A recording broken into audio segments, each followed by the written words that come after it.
दुआ करेंगे। हालेलुया।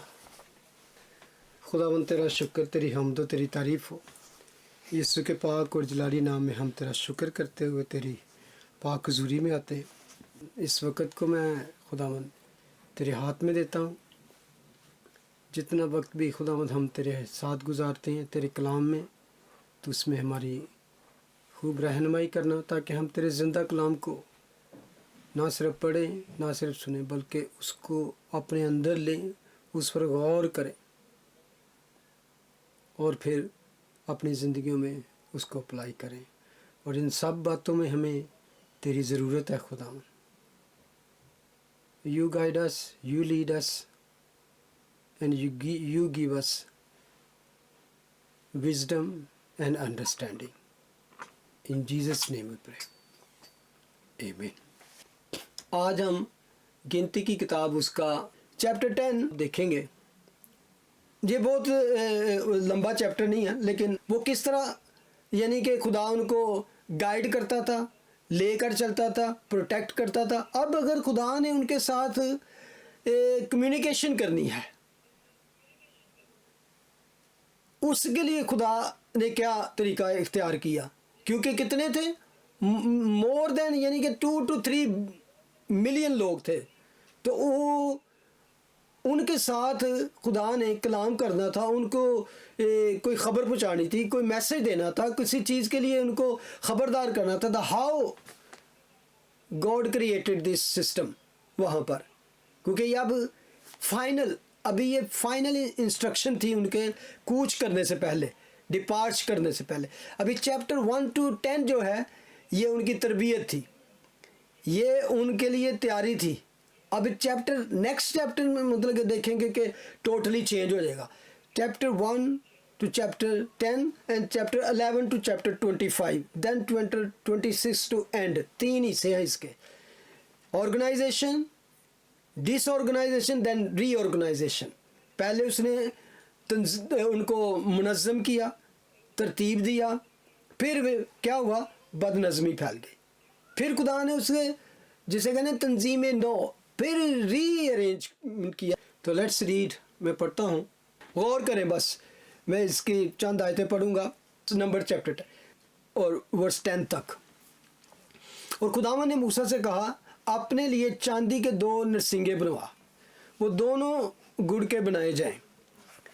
तू उनको जमायत के बुलाने और लश्करों के कूच के लिए काम में लाना। और जब वो दोनों नरसिंगे फूंके तो सारी जमायत खैमा इज्तिमा में दरवाजे पर तेरे पास इकट्ठी हो जाए।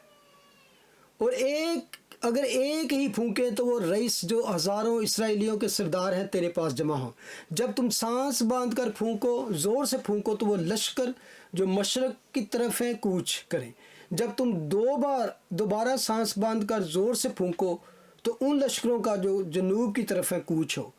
सो कूच के लिए सांस बांध कर ज़ोर से नरसिंगा फूंका करें, लेकिन जब जमायत को जमा करना हो तो तब भी फूंकना, पर सांस बांध कर ज़ोर से ना फूंकना। और हारून के बेटे जो कायन हैं वो नरसिंगे फूंका करें। यही आइन सदा तुम्हारी नस्ल दर नस्ल कायम रहे। और जब तुम अपने मुल्क में ऐसे दुश्मन से जो तुमको सताता हो लड़ने को निकलो, तो तुम नरसिंगों को सांस बांध कर ज़ोर से फूंकना, इस हाल में कि खुदावन तुम्हारे खुदा के हुजूर तुम्हारी याद होगी और तुम अपने दुश्मनों से निजात पाओगे। और तुम अपनी खुशी के दिन, अपनी मुकर्रर ईदों के दिन और महीनों के शुरू में अपनी सोख्तनी कुर्बानियों और सलामती की कुर्बानियों के वक्त नरसिंगे फूंकना, ताकि उनसे तुम्हारे खुदा के हुजूर तुम्हारी यादगारी हो। मैं खुदावन तुम्हारा खुदा हूँ। अच्छा, अब आपने ये पढ़ लिया है कि खुदावन ने उनको हुक्म दिया चांदी के 2 नरसिंगे बनाए जाएं। चांदी के नरसिंगे जो थे वो किस तरह के थे, ये जो आप देख रहे हैं ये उस तरह के नहीं होते थे जैसे हम असल में नरसिंगे देखते हैं। जो दूसरे वाले जो ये चांदी के नरसिंगे हैं, ये थोड़े से डिफरेंट टाइप के होते थे। ये इस तरह के होते थे, लंबे। और ये चांदी के क्यों बनाए गए थे, क्योंकि इससे क्लियर साउंड निकलता था। और इसमें आप उसको जैसे डिफरेंट टोन में कर सकते थे, लेकिन दूसरे जो होते थे उस जिसे बनाए जाते थे वो किसी बकरे के सींगों से बनाए जाते थे, नरसिंगे, जिसे शोफार भी कहते हैं, जो आम तौर पे आपने देखे होंगे।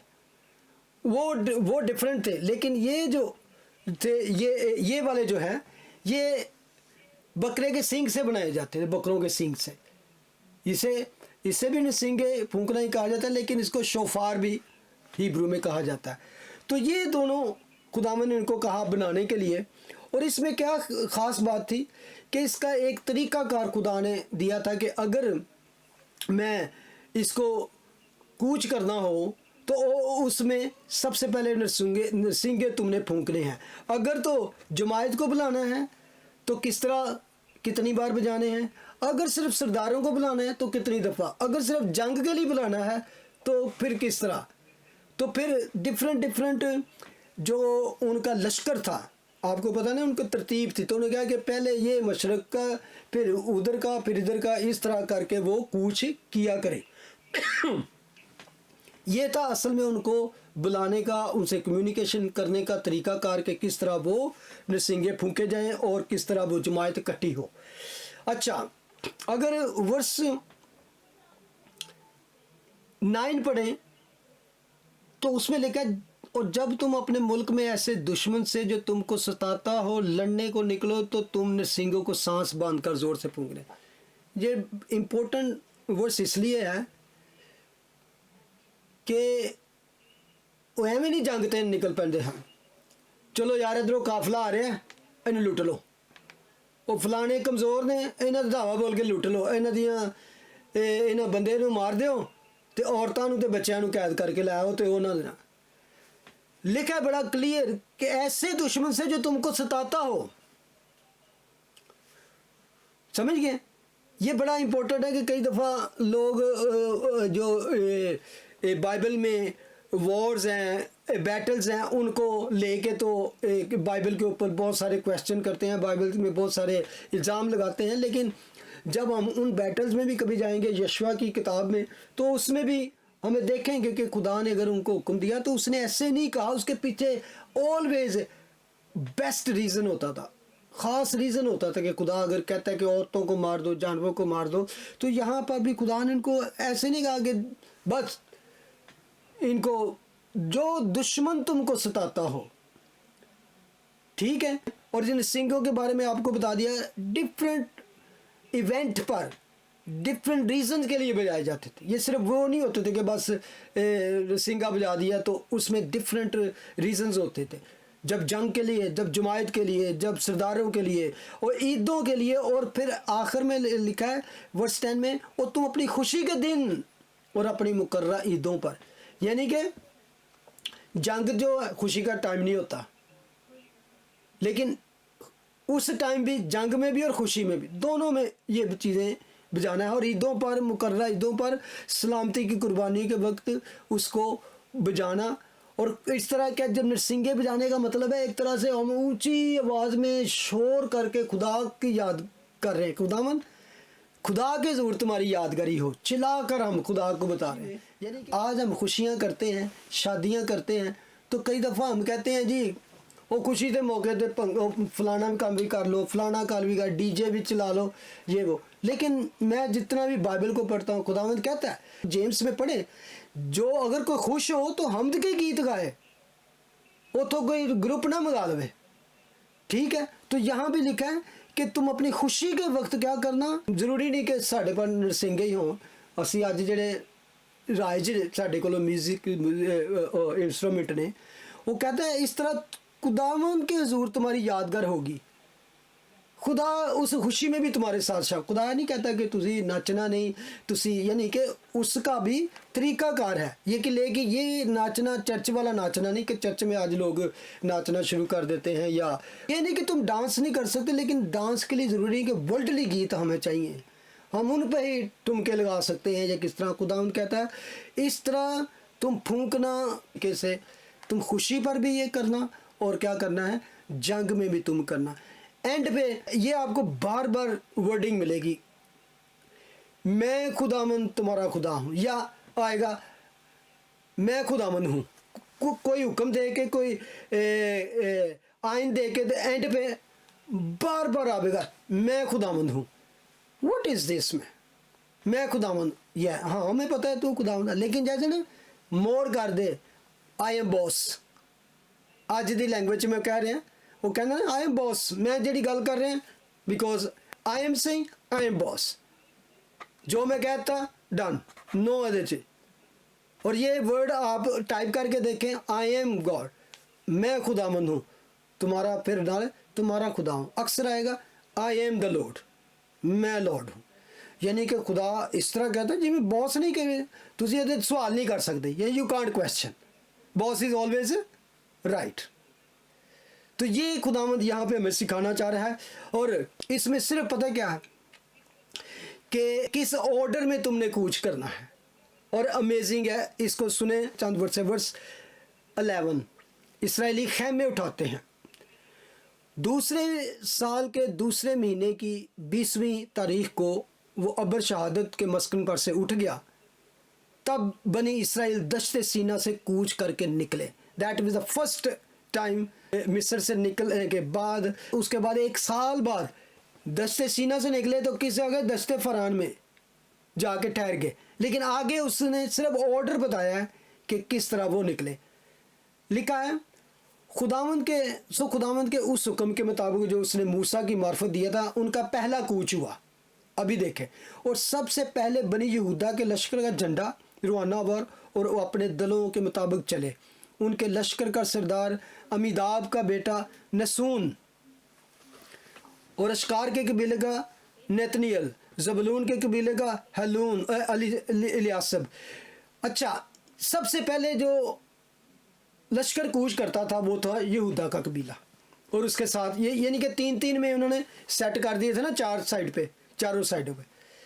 तो सबसे आगे यहूदा कबीला, लेकिन इसके पीछे दूसरा कबीला नहीं चलता था। इसके बाद क्या होता था, वर्स 17, फिर मस्कन उतारा गया और बनी जसून और बनी मरारी जो मस्कन को उठाते थे रवाना हुए। मस्कन जो क्या था, खैमा इज्तिमा का जो बाहर का जो पर्दे वगैरह और जो सारी चीज़ें या उसकी छत वगैरह या बाउंड्री होती थी, समझ ले। ये 2 कबीले थे, बनी जसून और बनी मरारी, वो उठाकर चलते थे सारा सामान। ये सामान था खैमा इज्तिमा का, टैबरनेकल का, वो उठाकर चलते। पहले कबीला यहूदा का, उसके पीछे ये निकलते सामान उठाकर, ठीक है। फिर उसके बाद कौन सा, रूबन का जो कबीला था, और उसके साथ 2 जो कबीले थे, किसके, शमा उनका और किसका, जद का कबीला, ये तीनों उसके पीछे सफ़र करते। और इसके पीछे क्या होता था, वर्स 21, फिर कहातियों ने जो मकदस को उठाते थे कूच किया और उनके पहुंचते तक मस्कन खड़ा कर किया जाता। ये आप कहेंगे वर्स 70 में कहा है फिर मस्कन उतारा गया और फिर उनको मस्कन उठाते हुए वो रवाना हो गए, जसून और मरारी। अब वर्स 21 में लिखा गया है फिर कहातियों ने जो मकदस को उठाते थे कूच किया। ये तीसरा कबीला था, 3 कबीले थे ना, आपको याद होगा, मुरारी, जसून और कहाती, लावी के 3 कबीले, जिनको ये सिर्फ ये इस लावियों को कबीले को ही सिर्फ अलाउड था, no one else can even touch this thing. लेकिन कहातियों को ख़ास एक था कि वो ये मकदस है कौन, खैमा इज्तिमा के अंदर जो होते थे ना पाक ज़रूफ, होली वेसल्स, वो क्या था, अहद का संदूक, गोल्डन स्टैंड जिसका हमने लास्ट टाइम स्टडी किया, पाक मेज़ और सुनहरी कुर्बान गाह, जो अंदर सारी चीज़ें होती थी। वो सामान को आके कौन पहले हाथ लगाते, काहिन, उसको लावी भी हाथ नहीं लगा सकते, वो उन इकट्ठे करते, उन पर चादरें डालते, तो कहाती जो लावी थे आके सिर्फ उनको उठाते थे। लेकिन जब तक ये पहुंचते थे, वो जो 2 कबीले इर्द गिर्द की सारी चीज़ें लेके जाते थे, तब तक उन्होंने फिक्स कर दिया होता था, तो ये जाके फ़ौरन उसके अंदर रख देते। वंडरफुल ऑर्डर था। पहले एक लश्कर निकला, उसके पीछे मस्कन का सारा सामान निकला इर्द गिर्द का, यानी कि जो उसका घर की दीवारें या छतें थी। फिर अंदर का फिर एक और कबीला निकला उनके पीछे, उसके पीछे अहद का संदूक उठाए कहाती लावी ख़ानदान कबीला चलता। उसके पीछे बाकी दो जो लश्कर थे वो उसके पीछे पीछे चलते थे, उसके इफ्राइम का और उसके पीछे जद का दान का कबीला। ये अगर आप अगली आयत एंड करें तो उसमें लिखा है वर्स 25, और बनी दान के लश्कर का झंडा उनके सब लश्करों के पीछे पीछे रवाना हुआ और वो अपने दलों के मुताबिक चले। उनके लश्कर का सरदार जो था वो अमशदी का बेटा अखीअज़र, और आशर के कबीले के लश्कर का सरदार अकरान का बेटा फिजील था, और नफ्ताली के कबीले के लश्कर का सरदार अनान का बेटा खीरा। सो बनी इसराइल इसी तरह अपने दलों के मुताबिक कूच करते और आगे रवाना होते थे। ये था ऑर्डर एक्चुअली कि बियाबान में वो किस तरह ऑर्डर करते थे। यहूदा का कबीला, फिर उसके बाद मस्कन का समान, उसके बाद दूसरा कबीला, उसके बाद खैमा इज्तिमा में अंदर रखने वाला सामान जो पाक ज़रूर थे, वैसल से अहद का संदूक, टेबल और शमादान और सुनहरी मेज़ जो जिस पे बखूर जलाया जाता था वो चलते। उसके बाद दूसरे दो कबीले का, और ये इतना ज़बरदस्त था, अगर आप फुर्सत में जाएंगे तो आपको पता चलेगा कि उनके जाते तक वो सेट कर देते थे सारा कुछ। तो वो जो अहद को संदूक को उठाते थे वो उन्होंने कंधों पे उठा के ले जाना होता था, उनको इजाज़त नहीं थी गाड़ी पे भी लेके जाएं। तो वो जाते, जब तक वो जाते थे ऑर्डर ऐसा था, तब तक वो खैमा इज्तिमा का स्ट्रक्चर तैयार हो जाता, वो सीधा अंदर जाके तो उसको रख देते। वो सिर्फ रखते थे, उसके ऊपर से आके जो ढांपा होता था वो भी काहे ना आके उसको कवर को उतारते थे। वो लावी नहीं कर सकते, लावियों को सिर्फ था उठाओ रख दो, उठाओ टुर पो। उनको ये आदत ये अलाउ नहीं था कि उसको टच करें। अंदर देखना तो वैसे ही था, खुदा ने कहा अंदर देखेगा तो वो जान से मारा जाएगा। वो सिर्फ काहिनों को, हारून के बेटों को इजाज़त थी। तो इसको हम ख़त्म करते हैं। आगे लिखा है मूसा ने अपने खुसर रऊल मैदानी के बेटे हुबाब से कहा कि हम उस जगह जा रहे हैं जिसकी बाबत खुदावंद ने कहा है कि मैं उसको तुमको दूंगा, सो तू भी हमारे साथ चल और हम तेरे साथ वो नेकी करेंगे जो खुदावंद ने बनी इसराइल से करने का वादा किया। उसने उससे जवाब दिया कि मैं नहीं चलता, बल्कि मैं अपने वतन को और अपने रिश्तेदारों में लौट कर जाऊँगा। तब मूसा ने कहा कि हमको छोड़ मत, क्योंकि ये तुझको मालूम है कि हमको बियाबान में किस तरह खैमा जन होना है। सो तो हमारे लिए आँखों का काम देगा, और अगर तू हमारे साथ चले तो इतनी बात ज़रूर होगी, जो नेकी खुदावंद हमसे करे वही हम तुझसे करेंगे।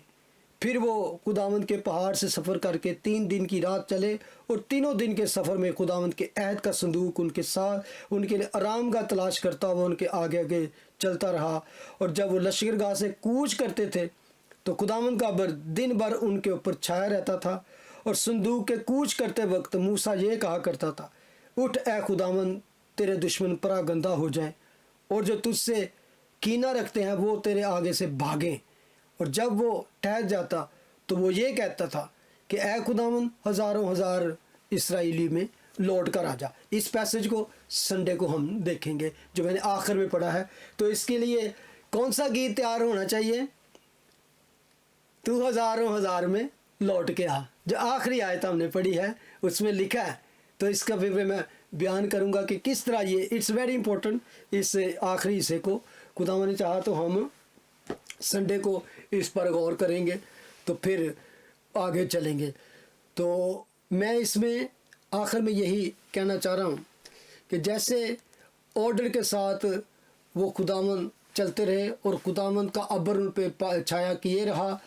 मैं इससे जो सबक सीखता हूँ, जो आज हमें सबक है, आज पाक रूह की प्रोटेक्शन, पाक रूह की हजूरी हमारे साथ है, लेकिन वो उस वक़्त तक ही है जब तक हम उसका हुक्म मान के चलते रहें। मैंने क्यों कहा था कि 9 टाइम अगर गौर करें, बल्कि अगर आगे चैप्टर 10 में भी आप पढ़ेंगे तो वहाँ भी लिखा हुआ है, वर्स 34 में हमने पढ़ा है अभी चैप्टर 10 में, कि बल्कि चैप्टर 23 में, जिस पे मेरा ख़ास मतलब के मैसेज है अगले संडे को, कि खुदावंद जब वो लश्करगाह से कूच करते तो खुदावंद का अब्र दिन भर उनके ऊपर छाया रहता था जब वो कूच करते। यानी कि खुदावंद ने अपने लोगों को कहा कि अगर तुम मेरे साथ वफादारी से चलोगे, मेरे हुक्मों को मानोगे, तो तुम बाहर जाते वक्त भी बरकत होगे और घर आते वापस भी बरकत होगी। It's mean out when you will go out in the wilderness. मैं आपको बताऊं, बेशक हम मॉडर्न सिटीज़ में रहते हों, मॉडर्न कल्चर में रहते हो, मॉडर्न चीज़ें हैं, लेकिन स्टिल अगर आप एज ए स्पिरिचुअल तौर पर सोचें ना, एज ए मसीही होकर, we are living the wilderness among, इर्द गिर्द भेड़िए हैं, दुश्मन है, तरह तरह की अबलीसी कुव्वतें हैं। आप घर से बाहर निकलते हो, बच्चे बाहर निकलते हैं, आप निकलते हो, यू डोंट नो कि किस कदर अबलीस ने जाल फंसा रखे हैं अपने मसीह के लोगों के लिए। तो एक तरह से ये विल्डरनेस ही है, मॉडर्न विल्डरनेस है जिसमें हम चल। लेकिन अगर हमारे ऊपर अब्र छाया हुआ है, अगर हमारे इर्द गिर्द खुदावंद ने वो अपनी बाड़ लगा रखी है, आतिशी दीवार लगा रखी है अनदेखी, और हमारे आगे भी वो दिन के वक्त किस तरह का बादल का सतून और रात के वक्त आग का सतून बन के हमारे इर्द गिर्द है, तो we don't have any fear. हमें हुक्म मान के बस चलना है। मैं इतनी दफ़ा उसमें पढ़ता हूँ तो मैं कहता हूँ बार बार लिखा है, और वो इस्राएली खुदावंद का हर हुक्म माना करते थे, पूरे तौर से वो मानते थे। लेकिन जो ही वो थोड़े से ट्विस्ट हुए, everything, narrative change, story change, माहौल ही चेंज हो जाता है। और that will be seen chapter 11। Chapter 11 में जाके सारा कुछ ही मसला जो है ना डिफरेंट हो जाता है। आप कहोगे ये हुआ क्या है, what happened, what had happened. किसी ने कहा कि जो बुक ऑफ नंबर्स है the most saddest book of the Bible. 2/3 of that book shouldn't be written, लिखी नहीं जानी चाहिए थी। 2/3 बुक लिखी नहीं जानी चाहिए थी ये, because 2/3 event shouldn't happen which happened. जो खुदा की मर्जी नहीं थी फिर भी हुए, लेकिन वाई इज रिटन। पॉल, मैं उसके बताऊंगा बाद में, पॉल उसके बारे में कमेंट्री करता है कि ये हमारी नसीहत और तरबियत के लिए लिखे गए, ताकि हम वो गलती ना करें जो उन्होंने की। Because Bible is very honest book. It's not just tell you the big victories of the Jehovah's people, इसराइली और उसी कौम के बड़ी बड़ी फतवात, बड़े बड़े मौजूदात, बड़े काम, बल्कि उनकी कमज़ोरियाँ, उनके फेलियर, उनकी मिस्टेक, उनकी नॉट ओनली मिस्टेक, उनके गुनाह भी बताती है। ये बुक मूसा के गुनाह को भी नहीं माफ़ करती, मूसा की गलती को भी नहीं माफ़ करती।